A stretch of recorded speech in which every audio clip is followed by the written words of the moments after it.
Wanted to talk about a couple of components of your sound, with speaking or singing. And this evening, as I'm explaining this has probably more to do uh, with singing more so than speaking, but it can be related. You know, when we work at our voice, there are certain things that are fundamental into getting the sound that we want. Probably the most fundamental of all things. Uh, it's usually the last thing that we work on, although it's spoken of early on, is the breathing that takes place. And I have a video about breathing. But when most people breathe in, you watch, and their whole chest will rise as well as their shoulders. So they'll breathe like this. And what takes place there is we are filling up that top cavity, but we're not filling in the bottom. So how we should breathe is actually our diaphragm should expand, our shoulders and our chest should remain just as they are.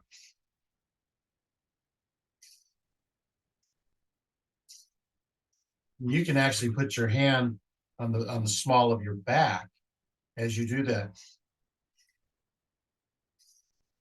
and you'll feel the small of your back kind of expand as that diaphragm just explodes like this. Now, when you breathe there, you're not only filling the diaphragm up, you're also filling the other chambers of your lungs up.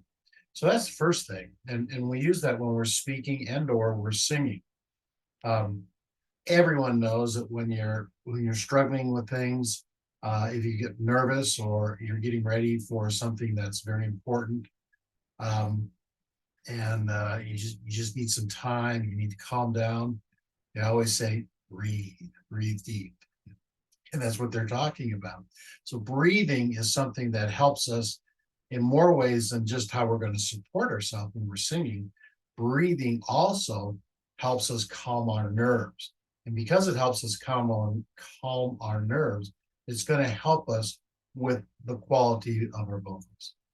The next fundamental is we try to keep our head level, not down like this and not up like this. And many times, as people are going up and down scales, you'll see their head bob, and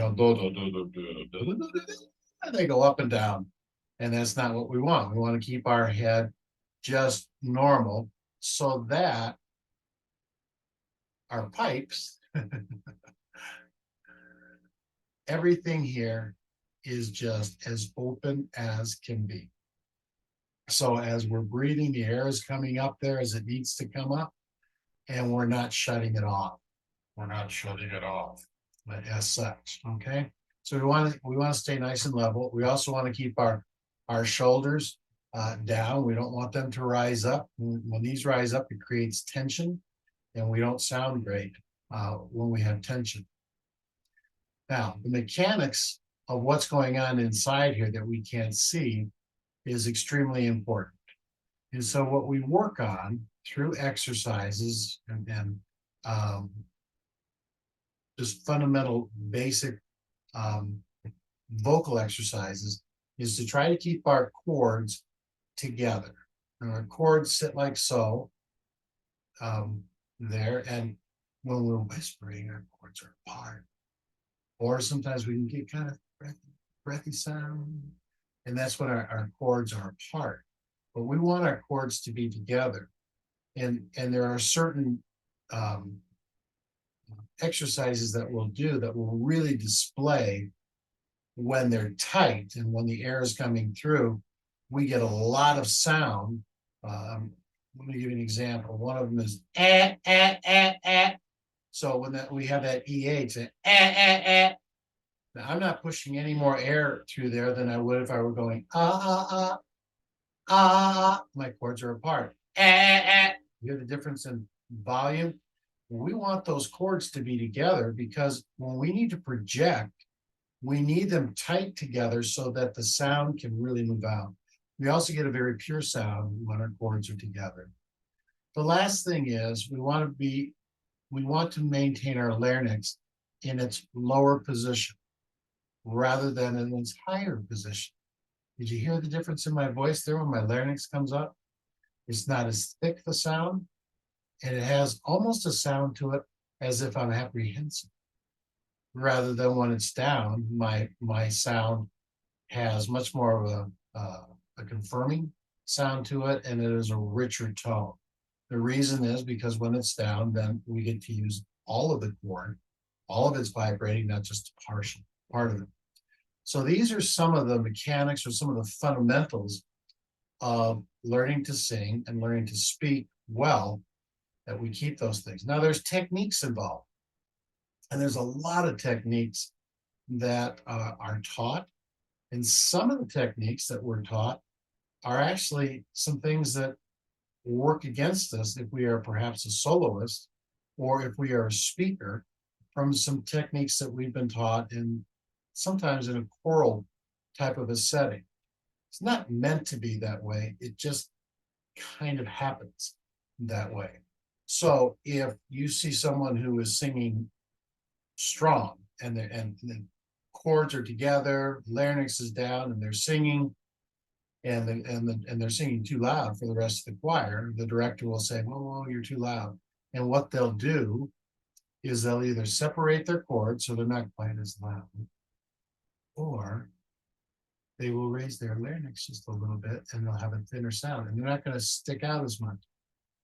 What is correct is keep everything as it's supposed to be with your chords together, your larynx down, and just don't put as much air through there. Back away. But that is work. When you're working your diaphragm to either contain how much is going through or to expand and more air is coming through, there's a lot of work involved there. And so most singers, hate to say this for all you singers, and a lot of speakers, we're kind of lazy and we work from here up, which is absolutely wrong. We need to work from the diaphragm up. So those are some techniques that we, are one of the techniques that we do that doesn't really help us. There are other techniques, and I'll get into this in future videos, but how you begin and when you begin a phrase, how you end a phrase, how you come in either underneath a note to give a certain type of a feel, or how you come in above a note, how you can come in just directly on the note, how you do those things. And we do them for style, or we do them because of perhaps a run that we're going to do, or something that we know is coming. And so we kind of, shouldn't use the word cheat, but we kind of cheat just a little bit in order to make that work. One of the things I teach my vocal students is how to throw notes. This is a technique when something is a little low, particularly if it's high. And what we do is, this is a technique that is used if it's a little too high. We're going to kind of point our note towards that, and we're just going to let it go. So if the note, let me just think of something here. Let me just sing, the note is too high, and I go, the note is too high. And I will just throw that out, and you can hear where that note should be. High. That's where it should be. The note is too high. And I will throw it out there. And in a live performance, the audience will hear that note because I'm directing it towards them. Same thing happens if a note is too low, and I can just throw it down. Now, these are techniques that you don't use them all the time, but you use them if in case you have a song that you're working on and everything works great, and there's one or two notes that just don't work for you. And we don't want to go, the note is too high. We don't want to flip to our falsetto because it has a different sound. The note is too high, and let it go.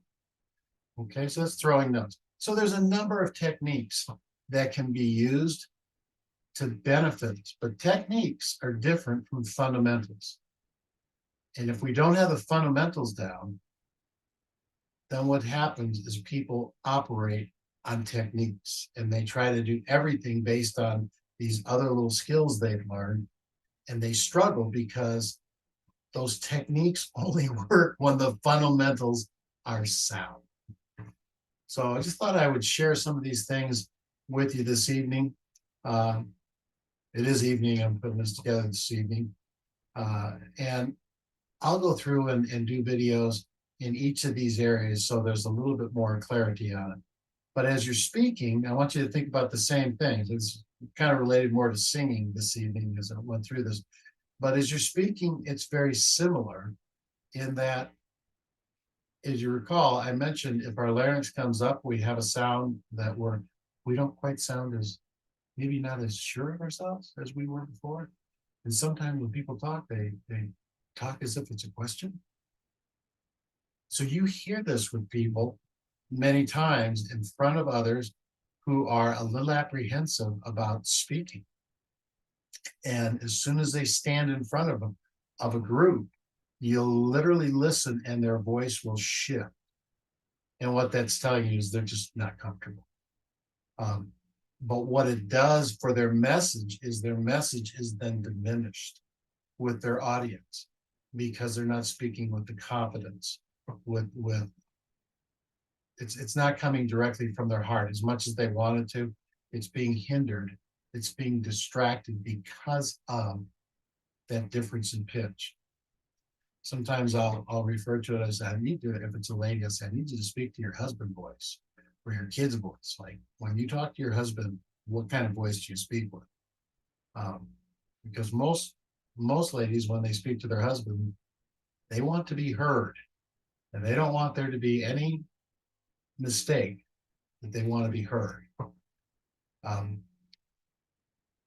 Sometimes when we are speaking to young people, not little kids, well, maybe little kids, but sometimes when we're speaking to young people and we want to make sure that they're listening to us and that they approve of us, we change our voice and we lose the authority behind our voice because that larynx will raise and will sound more like, well, today, here's what we're going to talk about. And I don't know if we're trying to sound more like them. I think it's just that we're apprehensive. They're not going to believe us. They're not going to listen. And so we shift the way our voice sounds. So some very fundamental things that will go a long way in getting your message across, whether it's in speaking, whether it's in singing. The first place you start in both is that everything starts in the diaphragm. Everything starts here. And it's a great exercise to do. And people say, you need to breathe more. You need to breathe more. Well, they're right. And that's a great exercise every day. You can just breathe that in and just go.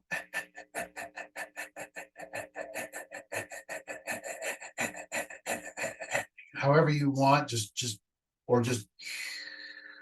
and hold on to that as long as you can. Go ahead and push in on your diaphragm there, but just make sure that you can maintain the strength of that diaphragm and that the evenness of that air coming in and going out.